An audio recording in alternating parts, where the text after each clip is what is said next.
स्वागत है आपका अपने YouTube चैनल स्टडीफाई पे। अभी हाल ही में बिहार के कई उत्पादों को जीआई टैग दिया गया है और इस वीडियो में हम लोग इसी के बारे में बहुत ही इसमें डिस्कस करने वाले हैं। और सबसे इम्पॉर्टेंट इसके बारे में देख सकते हैं, जो आगामी जो भी एग्ज़ाम्स होने वाले हैं, ख़ास करके जो बीपीएससी के एग्ज़ाम होने वाले और जो बदलते ट्रेंड के आधार पे इसमें हमने कुछ प्रश्न को सेट किया है कि इस टॉपिक से किस प्रकार के प्रश्न बन सकते हैं। सबसे पहले उन प्रश्नों को देख लेते हैं। इस प्रश्न का आंसर तो जानेंगे ही, साथ ही जानेंगे कि जीआई टैग होता क्या है। जीआई टैग के बारे में एक ही वीडियो में सारी जानकारी हासिल कर लेंगे। इसके अलावा अगर जीआई टैग से संबंधित अगर उसके बेसिक से किसी भी प्रकार के प्रश्न और बिहार रिलेटेड आते हैं तो 100% गारंटी है कि एक भी प्रश्न नहीं छूटेंगे। प्रश्न जो हमने किया है, 2 प्रश्न हैं जो कि नए पैटर्न ई ऑप्शंस वाले हैं। पहला है, अभी हाल ही में बिहार के कई उत्पादों को जीआई टैग दिया गया है, इस संबंध में असत्य कथन चुनना है, यानी कि गलत कथन चुनना है। इसमें से ऑप्शन दिएगा पहला, जून 2026 में बिहार के 5 उत्पादों को जीआई टैग दिया गया है। पहली बार वर्ष 2007 में बिहार के कई उत्पादों को जीआई टैग दिया गया था। कृषि के क्षेत्र में बिहार के जर्दालू आम, शाही लीची, कतरनी चूड़ा, मरचा चूड़ा को जीआई टैग दिया गया है। और ऑप्शन डी है, मखाना को जीआई टैग 2022 में दिया गया है। और ई, प्रयास नहीं किया गया, जो अभी लेटेस्ट ऑप्शन बीपीएससी में चल रहा है। नेक्स्ट है, दूसरा प्रश्न है कि निम्नलिखित में से किसे बिहार से जीआई टैग प्राप्त नहीं हुआ है। पहला है ऑप्शन मगही पान, दूसरा है मरचा चावल, ऑप्शन सी जो है आपका पटना कलम शैली, ऑप्शन डी मखाना और ऑप्शन ई इनमें से कोई नहीं। इसका यदि आपको पीडीएफ चाहिए तो हमारे टेलीग्राम को ज्वाइन कर लीजिएगा और यूट्यूब चैनल को सब्सक्राइब कर लीजिएगा। और जो बदलते पैटर्न के आधार पे अगर कोई भी बुक परचेज करना चाहते हैं, चाहे वो जीएस के हो, एनसीईआरटी के हो, सभी बुक को डिस्क्रिप्शन में टैग कर दिया जाएगा, वहाँ से बुक को परचेज कर सकते हैं। चलिए वापस टॉपिक पे आ जाते हैं, देख लेते हैं क्या है। तो देख लेते हैं न्यूज में क्यों है, एक कैसे टॉपिक को डिस्कस करेंगे, तो ये चर्चा में क्यों है, जीआई टैग होता क्या है, जीआई टैग से उत्पाद जो बिहार के कितने उत्पाद को अब तक दिया गया है, और जो प्रश्न हमने किया है उसको भी डिस्कस करने की कोशिश करेंगे। तो चलिए वीडियो स्टार्ट कर लेते हैं। सबसे पहले जो बात कर लेते हैं कि आप लोग कैसे हैं, जीवन में सब बढ़िया है, सब ठीक तो चल रहा है, किसी तरीके की दिक्कत तो नहीं है। अब चलिए शुरुआत करते हैं। जैसे हम लोग जो विद्यालय में पढ़ते थे जब बच्चे थे, तो वहाँ पे क्या होता था, एक जो सेकंड हाफ के बाद जो क्लास होता था अंतराक्षी का होता, जिसका शुरुआत ऐसे किया जाता कि बैठे बैठे क्या करना है कुछ काम शुरू करो, अंतराक्षी लेके प्रभु का नाम, हरि का नाम। तो उसी तरीके से हम लोग प्रभु का नाम लेकर स्टार्ट करते हैं। और पहला लेटर जो वहाँ माँ आता था, तो माँ से जो गाना बनता था, मैंने प्यार तुम्हीं से किया है, इस तरीके से गाना स्टार्ट होता था। और ये गाना जो होता था रॉ पे जाके ख़त्म हो जाता था। उसके बाद से स्टार्ट होता था, रुक जाना तुमसे मिलने को दिल करता है। तो ये लड़का पक्ष और लड़की पक्ष में बहुत ही अच्छे से अंतराक्षी चलता था। तो फिलहाल इस शेरो शायरी को हम लोग यहीं पे रोकते हैं और वापस टॉपिक पे आ जाते हैं, वीडियो लंबा ना हो क्योंकि बहुत ही इंपॉर्टेंट है। तो देख लेते चर्चा में क्यों है। तो बताया जा रहा है कि अभी हाल ही में जो है बिहार के 3 उत्पादों को जीआई टैग दिया गया है। जीआई टैग का फुल फॉर्म होता है जोग्राफिकल इंडिकेशन। आगे जानेंगे कि जीआई टैग होता क्या है। पहला, ये 3 उत्पाद जो है बिहार के 3 डिफरेंट ज़िले से दिए गए। ये ज़िले आपको याद होना चाहिए किस कैटेगरी में दिया गया है, ये भी इंपॉर्टेंट है। एग्जाम्स में मैच ऑफ द फॉलोइंग्स या प्रश्न पूछे जा सकते हैं। जैसे पहला है नालंदा की 52 बूटी साड़ियाँ और कपड़े, यानी कि जो 52 बूटी की जो साड़ी और कपड़ा बनाया गया उसको, यानी नालंदा ज़िले से दिया गया है, कला का ही क्षेत्र में ही है ये। उसके अलावा देख सकते हैं गया जी की पत्थर कट्टी, जो पत्थर कलाकारी है उसको दिया गया है, गया जिले से संबंधित है। और भोजपुर का जो है पीढ़िया चित्रकला को दिया गया, जो पेंटिंग से संबंधित है। तो ये तीनों जो है कहीं ना कहीं कला के क्षेत्र में दिया गया है, बहुत ही इंपॉर्टेंट। एक दफ़ा फिर से देख लीजिए, नालंदा जिले का 52 बूटी, और 52 बूटी के लिए कई बार पद्मश्री पुरस्कार भी जो इस पेशे से जुड़े उनको दिया गया है बिहार में, तो भी इम्पॉर्टेंट है। ऐसे बिहार में पद्म पुरस्कार 2026 में 3 व्यक्ति को दिया गया। ये 3 कौन है, इसका भी ऑलरेडी डिस्कस कर लिया हमने वीडियो में, बिहार स्पेशल वीडियो में जाकर देख सकते हो, वहाँ सबको मिल जाएगा जानकारी। गया जी के पत्थर कट्टी जो इष्ट कला है उसको दिया गया, और भोजपुर की पीढ़िया चित्रकला को दिया गया है। बात कीजिए कि इससे क्या होगा, तो जो नाबार्ड है उसके द्वारा बताया गया कि इस रोजगार में जो भी लोग जुड़े हुए हैं उसको क्या किया गया, रोजगार मिले, यानी कि स्थानीय स्तर पर रोजगार मिलेगा। और कहीं ना कहीं बिहार की जो कला संस्कृति जो है उसको जो राष्ट्रीय और अंतर्राष्ट्रीय पहचान मिलेगी। जैसे आप सभी को पता होगा या नहीं जानते हो तो फिर भी जान लीजिए कि मिथिला कला को जो है अंतर्राष्ट्रीय स्तर भी पहचान मिल चुका है। राष्ट्रीय स्तर पर तो ट्रेन में भी तो बोगी को सजाया ही जा रहा है। और अंतर्राष्ट्रीय जापान में खास करके इस तरीके की पहल मिथिला कला को लेकर बहुत ही ज़्यादा देखने को मिल रहा है। तो ये अंतर्राष्ट्रीय स्तर पे भी पहचान देगा, राष्ट्रीय स्तर पे भी पहचान देगा और इसमें रोजगार के नए अवसर क्रिएट करेगा। बात कर लेते बावन बूटी का, जिसमें बताया जा रहा है कि बिहार की नालंदा क्षेत्र की एक पुरानी जो है वस्त्र कला है। कैसा है? वस्त्र कला, यानी कि कपड़ा, साड़ी यानी फैब्रिक से जुड़ा हुआ है ये।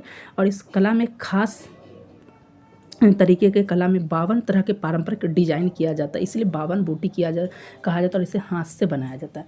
तो नालंदा की 52 बूटी जो हाथ से की जाने वाली कपड़े पे खास करके कढ़ाई की जाती है और जो है 52 तरीके के डिजाइन किए जाते हैं। वहीं दूसरा आप देख सकते हैं गया जी का पत्थर कला, जो 300 साल पुराना है। गया में एक पत्थर कट्टी गांव भी है। तो यहाँ पे बताया जा रहा है कि जैसे देख सकते हैं जो गया में खास करके जो मूर्तियाँ बनाई गई हैं वो इसी से संबंधित, इसी पत्थर का उपयोग किया गया, तो बहुत ही इंपॉर्टेंट है।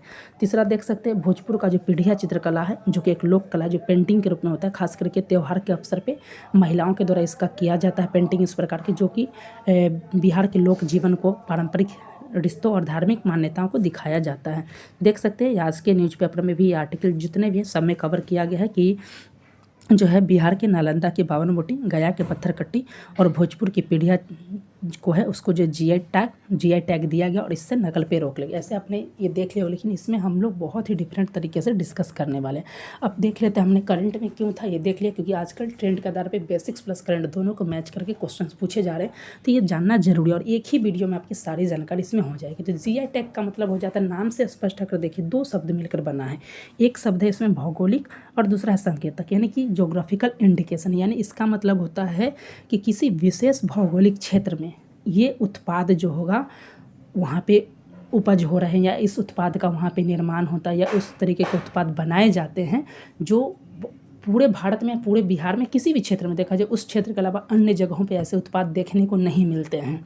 इसीलिए ऐसे उत्पादों को जो है बढ़ावा देने के लिए, रोजगार को बढ़ावा देने के लिए इस क्षेत्र में, इसलिए सरकार के द्वारा जो क्या जीआई टैग पहल किया जाता है। यानी बताया जा रहा है कि ये जीआई टैग जो होता है उस विशेष क्षेत्र की जो है अपनी जो है संस्कृति को बताता है, उस क्षेत्र को पहचान होता है। जैसे दार्जिलिंग के चाय आपने सुना होगा, तो ये चाय का पहचान दार्जिलिंग से हो गया, यानी बताया जाता है कि चाय जो है कहाँ की, दार्जिलिंग की। तो अब जो 52 बूटी कला जैसे होगा तो कोई बोलेगा कि 52 बूटी कला का है तो नालंदा का पहचान, तो नालंदा का भी एक राष्ट्रीय अंतर्राष्ट्रीय से पहचान बढ़ेगा और उस चीज़ से जो लोग जुड़े उसको रोजगार का अवसर मिलेगा और ये बहुत ही इंपॉर्टेंट हो जाता है। तो आई होप आपने जीआई टैग क्या होता है इस चीज़ को आपने समझ लिया कि किसी विशेष क्षेत्र में उपजने वाले या फिर उस उत्पाद को दिया जाता है जो उसी विशेष क्षेत्र में मिलता है, अन्य जगहों पे उस तरीके का नहीं मिलता है। इस पॉइंट को ध्यान रखिएगा।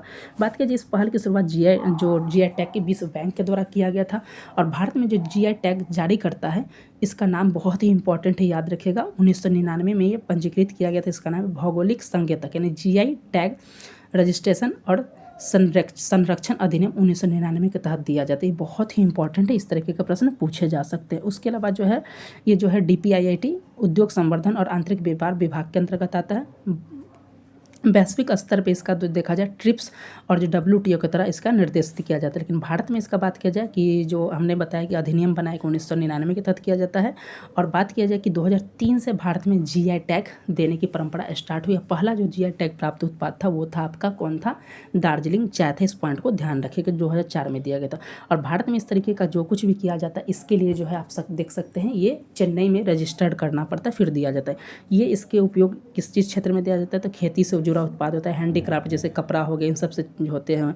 उसके अलावा जो हो जाता है कोई स्पेसिफिक उत्पाद होता है उस चीज़ को दिया जाता है, खाद्य सामग्री को दिया जाता है। कैसे मिलता है, तो आपको जीआई टैग के लिए रजिस्टर्ड करना पड़ता है, जो चेन्नई में स्थित है ये controller general of patents design and trademark, उसके पास उसके बाद दे दिया जाता है। कितने साल के लिए जीआई टैग दिया जाता है, चूँकि वीडियो लंबा ना इसलिए तेज़ी में डिस्कस करते रहे, तो 10 साल के लिए जीआई टैग दिया जाता है। इसको फिर से रिन्यू कराया जा सकता है। जीआई टैग से लाभ क्या होता है, तो हमने स्टार्टिंग में बोला कि उस चीज़ की पहचान राष्ट्रीय अंतर्राष्ट्रीय स्तर पर होता है, लोगों को जो स्थानीय स्तर पर रोजगार मिलते हैं, फेक प्रोडक्ट्स जो होता है उससे रोकने में मदद मिलती है और कहीं ना कहीं लोगों को इसमें रोजगार मिलता है, आर्थिक फ़ायदा होता है। अब बात कर लेते हैं बिहार में जो है पहल लगातार किया जा रहा है, 2023 से पहल किया जा रहा है, जिससे कई सारे बिहार के उत्पाद को जैसे खुरमा हो गया, तिलकुट हो गया, इन सब चीज़ को इसमें शामिल करने की पहल की जा रही थी। और 2026 में भी 3 उत्पाद को दे दिया गया, जो उसकी हमने ऊपर में डिस्कस किया। अभी देख लेते बिहार का जीआई टैग से संबंधित है, बहुत ही इंपॉर्टेंट। ऑलरेडी बिहार ज्योग्राफी में हमने इस चीज़ को डिस्कस कर लिया, अगर आपने नहीं देखा तो देख लीजिए। ये जो है आप इसका स्क्रीनशॉट ले सकते हैं, बहुत ही इंपॉर्टेंट इंपॉर्टेंट है। आगामी सभी एग्जाम जैसे 72वीं बीपीएससी के एग्जाम होने वाले हैं जुलाई में, 100% यहाँ से प्रश्न देखने को मिलेगा। 2007 में कई उत्पाद को दिया गया था, जैसे आप देख सकते हैं लगभग जो 5 उत्पाद को दिया गया, जिसमें मधुबनी पेंटिंग, सुजनी कढ़ाई कला, एप्लिक खटवा, सिक्की घास, इन सब चीज़ को दिया गया था 2007 में। रेशमी साड़ी को 2013 में दिया गया। 2017 में भी देख सकते हैं 3 उत्पाद को दिया गया, जिसमें था एप्लिक खटवा का लोगो था, सिक्की घास का लोगो था और जो है सुजनी कढ़ाई कला का लोगो था। 2018 में भी कई उत्पाद को दिया गया, जिसमें मगही पान है, कतरनी चावल है, जर्दालू आम है, उसके अलावा शाही लीची है। 2022 में मखाना जो है मिथिला मखाना के नाम से जो है दरभंगा क्षेत्र के लिए मखाना को जेटक 2022 में दिया कर, बहुत ही इंपॉर्टेंट 85% मखाना का उत्पादन जो है बिहार में ही होता है और बिहार पहले स्थान पे, तो देख सकते हैं। फिर 2023 में मरचा चावल को दिया गया कृषि क्षेत्र के लिए। उसके 2025 में दिया गया था गया के स्टोन कट्टी को, फिर से जो है इस देख सकते हैं 2026 में 3 दिया गया है। एक है बावन बूटी कला को नालंदा के लिए, जो कि दूसरा है भोजपुर कला पेंटिंग पीढ़िया चित्रकला को, और पत्थर कट्टी जो है गया से दिया गया है। इस कला क्राफ्ट को ध्यान रखिएगा, इस बहुत ही इंपॉर्टेंट। अब वापस प्रश्न पे आते, तो उम्मीद करता हूँ कि अगर आपने इस वीडियो को देखा हो तो इस प्रश्न को ज़रूर आंसर पता चल गया होगा। पहला प्रश्न था कि हाल ही में बिहार के कई जीआई टैग उत्पाद को दिया गया, तो इसका क्या आंसर हो जाएगा, आप इसका जरूर आंसर कमेंट बॉक्स में दें। और दूसरा जो प्रश्न है कि अभी हाल ही में बिहार के किस उत्पाद को जीआई टैग नहीं दिया गया, तो इसका भी प्रश्न का आंसर जरूर कमेंट बॉक्स में दें। आपके कमेंट बॉक्स में आंसर का इंतजार रहेगा। और चैनल पर पहले विजिट कर रहे हैं तो इस प्रकार के वीडियोज़ के लिए और लेटेस्ट अपडेट के लिए किसी भी एग्जाम की तरह के चैनल को सब्सक्राइब करना ना भूलें। मिलते हैं नेक्स्ट वीडियो के साथ, तब तक के लिए धन्यवाद।